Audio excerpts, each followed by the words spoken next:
कक्षा 10 में औद्योगिकरण का युग हिस्ट्री का पहला चैप्टर एक बार फिर से रिवीजन के तौर पर मैं आप लोगों के सामने आज से प्रस्तुत कर रहा हूँ। सबसे पहले फ्रंट पेज पर ध्यान देंगे, एक तस्वीर दिया हुआ है dawn of the century. Dawn of the century का मतलब होता है नई सदी का उदय। और यह तस्वीर जो है ईटी पाल म्यूजिक कंपनी ने 1900 में संगीत की एक किताब प्रकाशित की थी जिसकी जिल्द पर दी गई थी। तस्वीर में नई सदी का उदय का ऐलान किया गया है, यानी कि प्रगति का सूचक के रूप में यह तस्वीर दर्शाया गया है। इसके सेकेंड पेज पर आप जाएंगे, सेकेंड पेज पर दो शब्द दिए गए हैं, पूरब और पश्चिम, और इसमें चित्र संख्या दो जादूगर दिया हुआ है। तो ऊपर में और नीचे में जो तस्वीर है, एक है कि अलादीन पूरब और अतीत का प्रतीक के रूप में दर्शाया गया है। अलादीन का मतलब होता है कि जादुई और करिश्माई तरीके से पल भर में किसी चीज़ का विकास कर देना। जैसे मैंने कोई मंत्र पढ़ा या अचानक किसी चीज़ को छूते ही बहुत बड़ा बिल्डिंग खड़ा हो गया, पुल खड़ा हो गया। तो ये जादुई और करिश्माई तरीके पूरब के रूप में दर्शाया गया है, जो अतीत और प्राचीन का द्योतक है।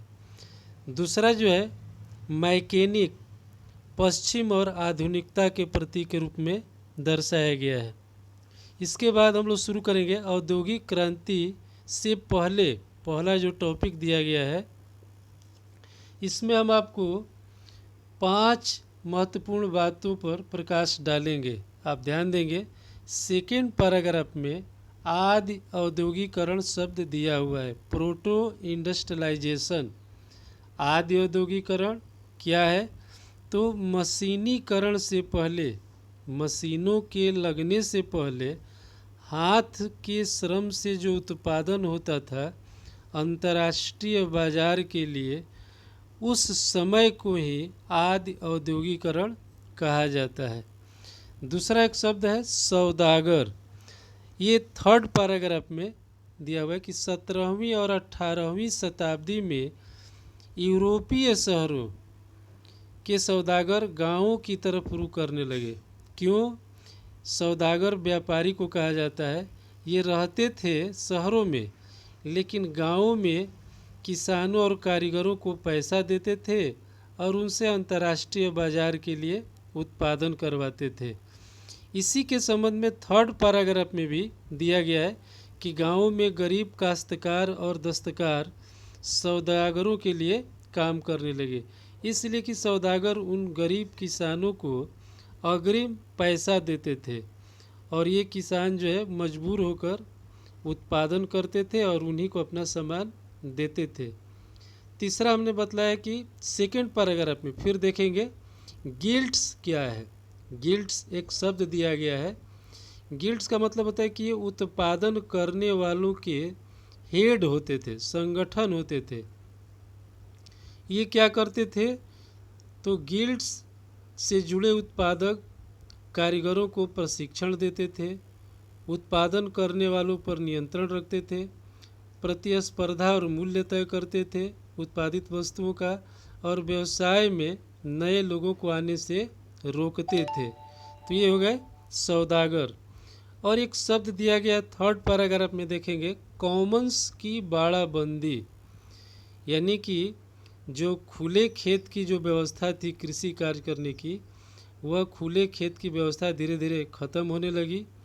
और जो साझा ज़मीन, कॉमन्स का मतलब होता है संयुक्त या साझे की ज़मीन, पर बाड़ाबंदी इनक्लोजर अंग्रेजी में कहा जाता है, यानी घेराबंदी, घेर करके भी उस पर खेती होने लगी।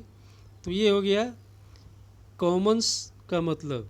तो इस पेज पर, और पांचवा सबसे महत्वपूर्ण चीज़ है अगले पेज पर जो दिया हुआ है, 2-3 महत्वपूर्ण शब्द दिए गए हैं कि इंग्लैंड में जब उत्पादन शुरू होने लगा आदि औद्योगिकरण के समय में, तो उसमें काम करने वाले जो होते थे, शहर और गांव के बीच में घनिष्ठ संबंध होता था। स्टेपलर्स, फूलर्स, कार्डिंग, ये मिल करके उत्पादन करते थे। इनका अलग अलग काम था, आप देखेंगे बॉक्स में दिया हुआ है इनके बारे में। और लंदन जो है एक फिनिशिंग सेंटर के रूप में जाना जाता था। अब हम लोग देखेंगे 1.1 टॉपिक में कारखानों का उदय, जस्ट उसके नीचे है। इसमें 3 महत्वपूर्ण बातें मैं आपको बतलाऊंगा। सबसे पहले जानना है कि इंग्लैंड में 1730 के दशक में सबसे पहले कारखाने खुलने शुरू हुए। खुलते ही पूरे देश में इसका विस्तार तेजी से नहीं हुआ। 1760 तक जा कर के लगभग 25 लाख पाउंड कच्चे कपास का आयात होने लगा। यही 1787 तक जाते जाते 220 लाख पाउंड का आयात होने लगा। एक आंकड़ा दिया गया है कि कैसे उत्पादन की रफ्तार धीरे धीरे बढ़ने लगी। रिचर्ड आर्कराइट एक नाम दिया हुआ है, ध्यान देंगे। ये सूती कपड़ा मिल की रूपरेखा रखने वाले पहले वैज्ञानिक कहिए या आविष्कारकर्ता कहिए, ये पहले व्यक्ति थे जिन्होंने सूती मिल की रूपरेखा तैयार की। अब आपको हम बतलाएंगे कि कैसे। अगला टॉपिक 1.2 है कि औद्योगिक परिवर्तन की रफ्तार क्या थी, यानी कारखाने लगने के बाद इसकी परिवर्तन क्या थी। तो पहला पॉइंट आपकी किताब में भी दिया गया है, प्रथम, द्वितीय, तृतीय, चतुर्थ करके दिया गया है। तो ये एक एक पॉइंट के रूप में हम बतला रहे हैं। पहला है कि सूती उद्योग और कपास उद्योग ब्रिटेन के सबसे फलते फूलते उद्योग थे। इसके बाद लौह उद्योग वहाँ का सेकेंड उद्योग था, लेकिन पहला उद्योग था सूती वस्त्र उद्योग। 1840 तक कपास उद्योग सबसे बड़ा उद्योग बन गया था। ये परिवर्तन हुआ। दूसरा पॉइंट है कि नए उद्योग लगने के बाद भी जो हाथ के श्रम से जो परंपरागत उद्योग थे वह बंद नहीं हुआ था, उसमें कमी नहीं आई थी। तीसरा परिवर्तन क्या हुआ, तो परंपरागत उद्योगों में परिवर्तन की गति भाप से चलने वाले सूती और धातु उद्योगों से तय नहीं हो रही थी। लेकिन परंपरागत उद्योग यानी परंपरागत उद्योग भाप से नहीं चलता था, फिर भी उसमें कोई कमी नहीं आई थी। चौथा है कि प्रौद्योगिकी बदलावों की गति धीमी थी।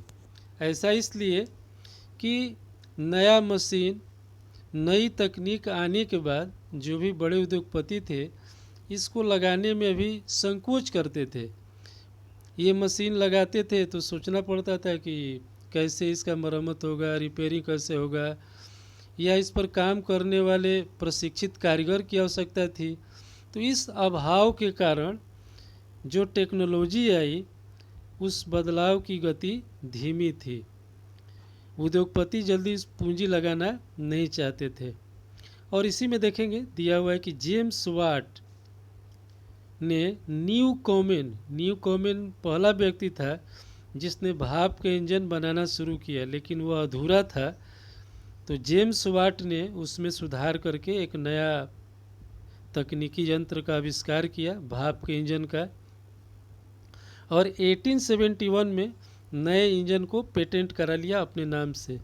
और इसी का एक दोस्त था मैथ्यू बुल्टन, जिसने इसको सहयोग किया। तो इस प्रकार 19वीं सदी की शुरुआत तक पूरे इंग्लैंड में भाप के इंजन बनने लगे। एक आंकड़ा दिया गया है कि 321 इंजन बन चुके थे और उसमें से 80 इंजन सूती उद्योग में लगे हुए थे, 9 ऊन उद्योग में लगे हुए थे, शेष खनन और नहर निर्माण और लौह कार्य में लगे हुए थे। इस प्रकार एक प्रश्न बनता है, सबसे लास्ट में एक लाइन दिया हुआ है कि इतिहासकार भी अब इस बात को क्यों मानने लगे कि 19वीं सदी के मध्य का औसत मजदूर जो है वह मशीनों पर काम करने वाला नहीं बल्कि परंपरागत कारीगर और मजदूर ही होता था। इस संबंध में आप सोचेंगे, यह एक प्रश्न के रूप में है कि ऐसा उसने क्यों कहा। धन्यवाद। आज इतना ही।